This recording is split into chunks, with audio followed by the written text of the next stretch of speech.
स्वागत है आपका हमारे चैनल शिक्षा 2.0 में। और ये एसएससी जीके सीरीज क्वेश्चन है। तो चलते हैं पहले प्रश्न पर। पहला प्रश्न है, कोणार्क मंदिर का निर्माण किसने कराया था? विकल्प देखते हैं, राजा कुलोशुंगा, नरसिंहदेव प्रथम, विष्णुगोपा, महिपाल। तो इसका उत्तर हो जाएगा नरसिंहदेव प्रथम, यानी 1 का डी। दूसरे प्रश्न पर चलते हैं, भारतीय संविधान में पहली बार संशोधन कब किया गया था? विकल्प 1949, 1951, 1952, 1953। तो इसका उत्तर हो जाएगा 1951। 1951 में पहली बार संशोधन किया गया था। क्वेश्चन नंबर 3, कुचिपुड़ी नृत्य शैली का प्रारंभ भारत के किस भाग से हुआ है? तमिलनाडु, महाराष्ट्र, आंध्र प्रदेश, उड़ीसा। तो इस प्रश्न का उत्तर हो जाएगा आंध्र प्रदेश। कुचिपुड़ी नृत्य का संबंध आंध्र प्रदेश राज्य से है। प्रश्न नंबर 4 देखते हैं, निम्नलिखित में से कौन सा राज्य भारतवर्ष में रबर की खेती के लिए प्रसिद्ध है? कर्नाटक, उड़ीसा, आंध्र प्रदेश, केरल। तो इसका उत्तर हो जाएगा केरल। केरल राज्य जो है वो रबर की खेती के लिए प्रसिद्ध है। इसके अतिरिक्त केरल राज्य जो है वो नारियल की खेती के लिए भी प्रसिद्ध है, मसाले की खेती के लिए भी ये प्रसिद्ध है। केसर का उत्पादन सबसे अधिक जम्मू कश्मीर में होता है और रेशम और कहवा का उत्पादन जो है वो कर्नाटक राज्य में होता है। तो ये बात ध्यान पे रखना है, रेशम और कहवा कर्नाटक राज्य में इसका उत्पादन होता है। चलिए अगले प्रश्न पर बढ़ते हैं, निम्नलिखित में से पूंजी का संग्रहण द एक्यूमुलेशन ऑफ कैपिटल पुस्तक का लेखक कौन है? Shrimati John Robinson, Adam Smith, Lord Maynard Keynes, उपर्युक्त में से कोई नहीं। तो इसका उत्तर हो जाएगा श्रीमती जॉन रॉबिन्सन, यानी ऑप्शन ए इसका आंसर हो जाएगा। वेल्थ ऑफ नेशन के लेखक जो हैं वो एडम स्मिथ हैं। वेल्थ ऑफ नेशन के लेखक जो है वो एडम स्मिथ है। ड्रेन ऑफ वेल्थ के सिद्धांत की बात जो है सबसे पहले दादा भाई नेरोजी ने बताया था और भारत का जो आर्थिक इतिहास है आरसी दत्त ने लिखी है। एडम स्मिथ को अर्थशास्त्र का जनक माना जाता है। मैं फिर से एक बार रिपीट कर दे रहा हूँ, पूंजी का संग्रहण श्रीमती जॉन रॉबिन्सन इसके लेखक हैं, the accumulation of capital. Adam Smith ने वेल्थ ऑफ नेशन लिखा है। ड्रेन ऑफ वेल्थ का सिद्धांत दादा भाई नेरोजी ने बताया। भारत का आर्थिक इतिहास जो है आरसी दत्त ने लिखा है। एडम स्मिथ को अर्थशास्त्र का जनक माना जाता है। चलिए क्वेश्चन नंबर 6 देखते हैं, मल्टीमीडिया में सम्मिलित हो सकता है क्या क्या? न्यूमेरिक, टेक्स्ट व पिक्चर डाटा, ग्राफिक्स, एनिमेशन होगा यहाँ पे, वीडियो, म्यूजिक और आवाज़, केवल न्यूमेरिक टाइप डाटा, उपयुक्त में से कोई नहीं। इसका विकल्प जो है वो भी हो जाएगा, जिसमें ग्राफिक्स, एनिमेशन, वीडियो, म्यूजिक और आवाज़ ये सारे मल्टीमीडिया में, यानी मल्टीमीडिया यानी अलग अलग जो जितने भी मीडिया के जितने भी स्रोत हैं वो सारे एक साथ मिलकर काम करते हैं। ठीक है। और इसमें एक बात बता देते हैं कि प्रेस को, यानी प्रेस जो मल्टीमीडिया का ही एक भाग है, उसे हमारे डेमोक्रेसी का चतुर्थ स्तंभ माना जाता है। यानी प्रेस को लोकतंत्र का चतुर्थ स्तंभ माना जाता है, ये ध्यान में रखना है। चलिए प्रश्न नंबर 7 देखते हैं, भारत का पहला संचालन उपग्रह IRNSS फर्स्ट ए कहाँ से छोड़ा गया था? श्रीहरिकोटा, अहमदाबाद, तिरुवनंतपुरम, बेंगलुरु। इसका विकल्प, इसका आंसर हो जाएगा श्रीहरिकोटा। श्रीहरिकोटा से भारत का जो पहला संचार उपग्रह है IRNSS फर्स्ट ए को छोड़ा गया था। ठीक है। और इसमें एक बता देते हैं कि SAR यानी SHAR जो उसका केंद्र जो है वो श्रीहरिकोटा, ये इसरो का प्रमुख प्रक्षेपण केंद्र है, तो ये श्रीहरिकोटा में ही स्थित है। विश्व का प्रथम अंतरिक्ष में छोड़ा गया उपग्रह स्पुतनिक फर्स्ट है, जो कि 1957 में छोड़ा गया था। ये ध्यान पे रखना है। 1957 में स्पुतनिक S1 याद रखना है, स्पुतनिक 1 को छोड़ा गया था। ये विश्व का प्रथम अंतरिक्ष में छोड़ा गया उपग्रह है। चलिए क्वेश्चन नंबर 8, भारतीय रिमोट सेंसिंग संस्थान IIRS स्थित है देहरादून, नई दिल्ली, लखनऊ, नागपुर। तो भारतीय रिमोट सेंसिंग संस्थान जो है वो देहरादून में स्थित है। ये ध्यान पे रखना है, भारतीय रिमोट सेंसिंग संस्थान देहरादून में स्थित है। चलिए क्वेश्चन नंबर 9 देखते हैं। क्वेश्चन नंबर 9 क्या है? क्वेश्चन नंबर 9 है, भारतीय राष्ट्रीय कांग्रेस का प्रथम निर्वाचित यूरोपीय अध्यक्ष था A.O. Hume, George Yule, Alfred web, Annie Besant. तो भारतीय राष्ट्रीय कांग्रेस का प्रथम निर्वाचित यूरोपीय अध्यक्ष जो है वो जॉर्ज यूले थे। ठीक है, कौन थे? George Yule. ये ध्यान पे रखना है, ये प्रथम निर्वाचित यूरोपीय अध्यक्ष थे भारतीय राष्ट्रीय कांग्रेस के। और इसमें बात बता देते हैं कि A.O. ह्यूम को भारतीय राष्ट्रीय कांग्रेस का जनक माना जाता है, यानी यही इन्होंने ही स्थापना की थी। एनी बेसेंट जो है वो कांग्रेस की अध्यक्षता करने वाली प्रथम महिला थी, ये भी ध्यान पे रखना है। A.O. ह्यूम हो गए पहले कांग्रेस के जनक, और एनी बेसेंट जो है वो पहली महिला अध्यक्ष थी कांग्रेस की। और जॉर्ज यूले की बात कर लेते हैं। तो अभी मैंने बताया कि ये प्रथम निर्वाचित यूरोपीय अध्यक्ष थे। और 1888 ईस्वी में जो कांग्रेस का इलाहाबाद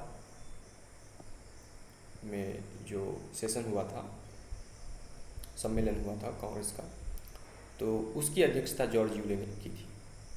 ठीक है, 1888 में इलाहाबाद के अधिवेशन में जॉर्ज यूले ने अध्यक्षता की थी।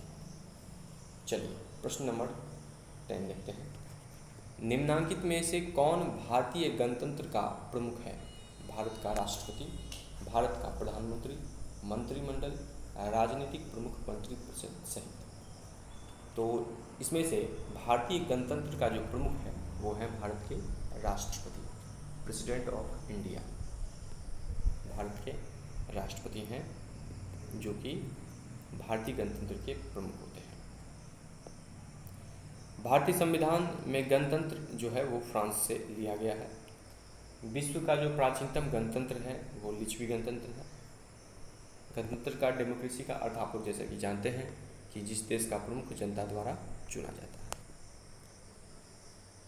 तो बढ़ते हैं अगले प्रश्न पर। ये थे 10वें प्रश्न, आगे प्रश्न देखते हैं।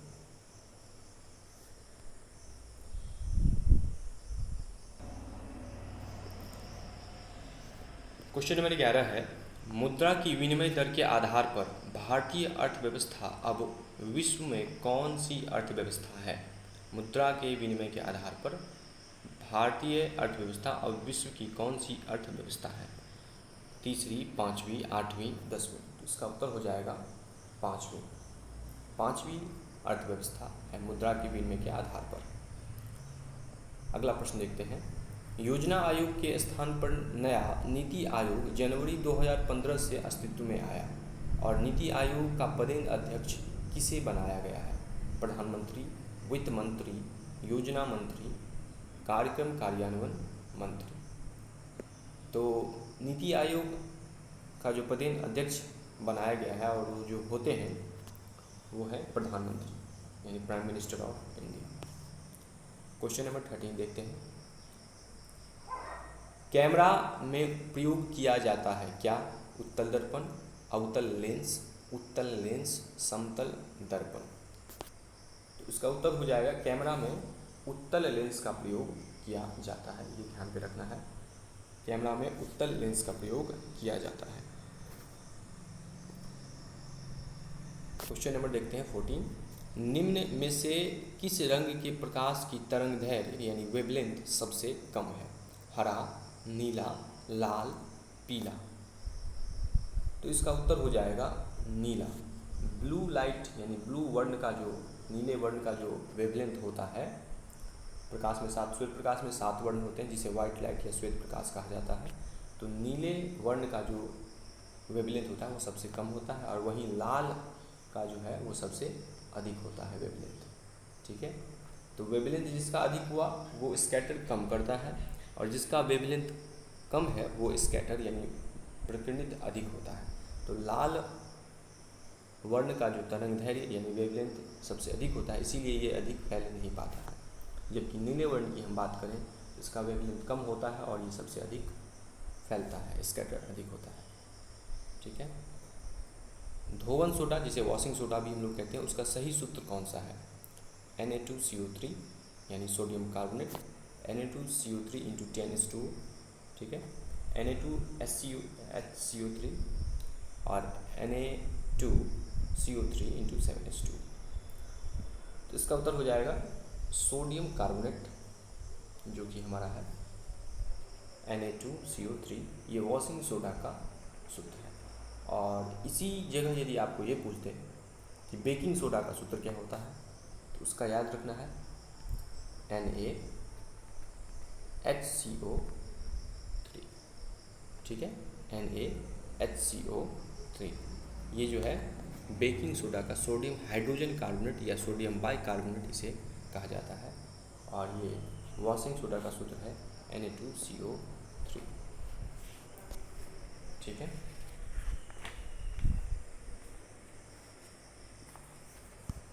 चलिए अगले प्रश्न पर चलते हैं।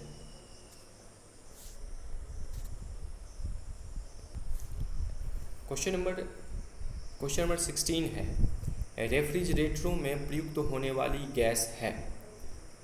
तो रेफ्रिजरेटर में कौन सी गैस प्रयुक्त की जाती है? Chlorofluorocarbon, ammonia, oxygen, carbon dioxide.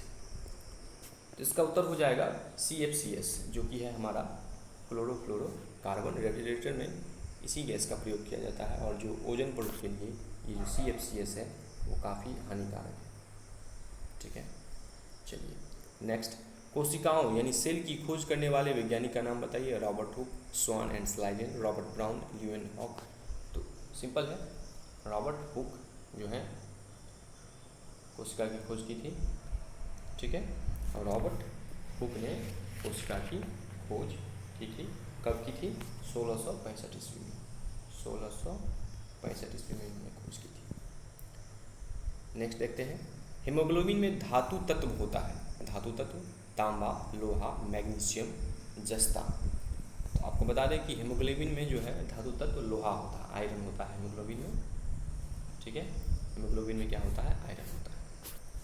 चलिए क्वेश्चन नंबर 19 देखते हैं, सल्ककंद बल्ब के उदाहरण हैं आलू, अदरक, प्याज, हल्दी। तो इसका उत्तर हो जाएगा प्याज। सल्ककंद की बात की जा रही है यहाँ पे, तो इसके उदाहरण कौन हो जाएगा? प्याज हो जाएगा, ऑनियन।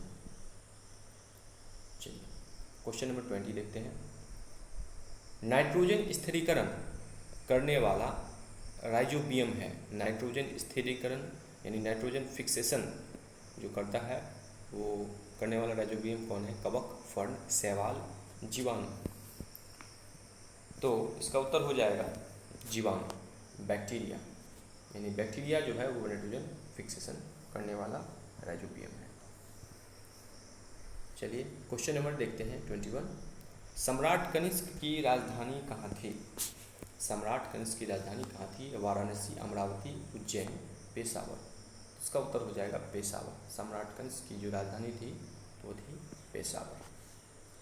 क्वेश्चन नंबर 22 देखते हैं, किस सुल्तान ने अपने जीवन काल में ही अपने उत्तराधिकारी का नामांकन किया था? ठीक है, तो इसका उत्तर हो जाएगा, पहले ऑप्शन देख लेते हैं, अलाउद्दीन खिलजी, इल्तुतमिश, फिरोज तुगलक, बलबन। इसका उत्तर हो जाएगा इल्तुतमिश। इल्तुतमिश ने क्या किया था? ये अपने जीवन काल में ही अपने ही उत्तराधिकारी का नामांकन कर दिया था। ठीक है, और इसे गुलाम वंश का वास्तविक और प्रथम वैध सुल्तान माना जाता है। ठीक है, और इसने अपनी पुत्री रजिया को उत्तराधिकारी मतलब ये बनाना चाहता था। तो ये गुलाम वंश से संबंधित है इल्तुतमिश, ये ध्यान में रखना है। चलिए क्वेश्चन नंबर 23, भागवत धर्म के प्रवर्तक थे कृष्ण, बादरायण, जनक, याज्ञवल्क्य। ठीक है, तो भागवत धर्म के प्रवर्तक जो थे वो कृष्ण थे। भागवत धर्म के प्रवर्तक कौन थे? वो थे कृष्ण। चलिए नेक्स्ट क्वेश्चन देखते हैं। भारत में अस्थायी बंदोबस्त की योजना बनाई थी Lord Curzon, John Shore, sir John Lawrence, Hector Munro. तो स्थायी बंदोबस्त का जो संबंध है वो जॉन सोर से है। स्थायी बंदोबस्त का जो संबंध है वो किससे है? जॉन सोर से है। ठीक है, ये योजना बनाई थी। चलिए, बाबर का मूल नाम क्या था? क्वेश्चन नंबर 25 देखते हैं और ये अंतिम प्रश्न है। जलालुद्दीन, नसीरुद्दीन, जहीरुद्दीन और आलमगीर। तो बाबर का जो वास्तविक नाम था वो था जहीरुद्दीन, यानी हमारा जो विकल्प है वो है सी। बाबर का जो मूल नाम था वो था जहीरुद्दीन और ये मुगल वंश का संस्थापक था। तुजुक ए बाबरी अपनी आत्मकथा बाबर ने तुर्की भाषा में लिखी है। और बाबर ने पानीपत के प्रथम युद्ध यानी प्रथम युद्ध में इब्राहिम लोदी को इसने पराजित किया था। और बाबर का जो मकबरा है वो आगरा से काबुल लाया गया। ये सब बाबर से संबंधित जानकारी है। तो ये थे एसएससी जीके सीरीज़ के प्रश्न और इसमें 25 प्रश्न थे। मिलते हैं अगली सीरीज़ में, तब तक के लिए धन्यवाद।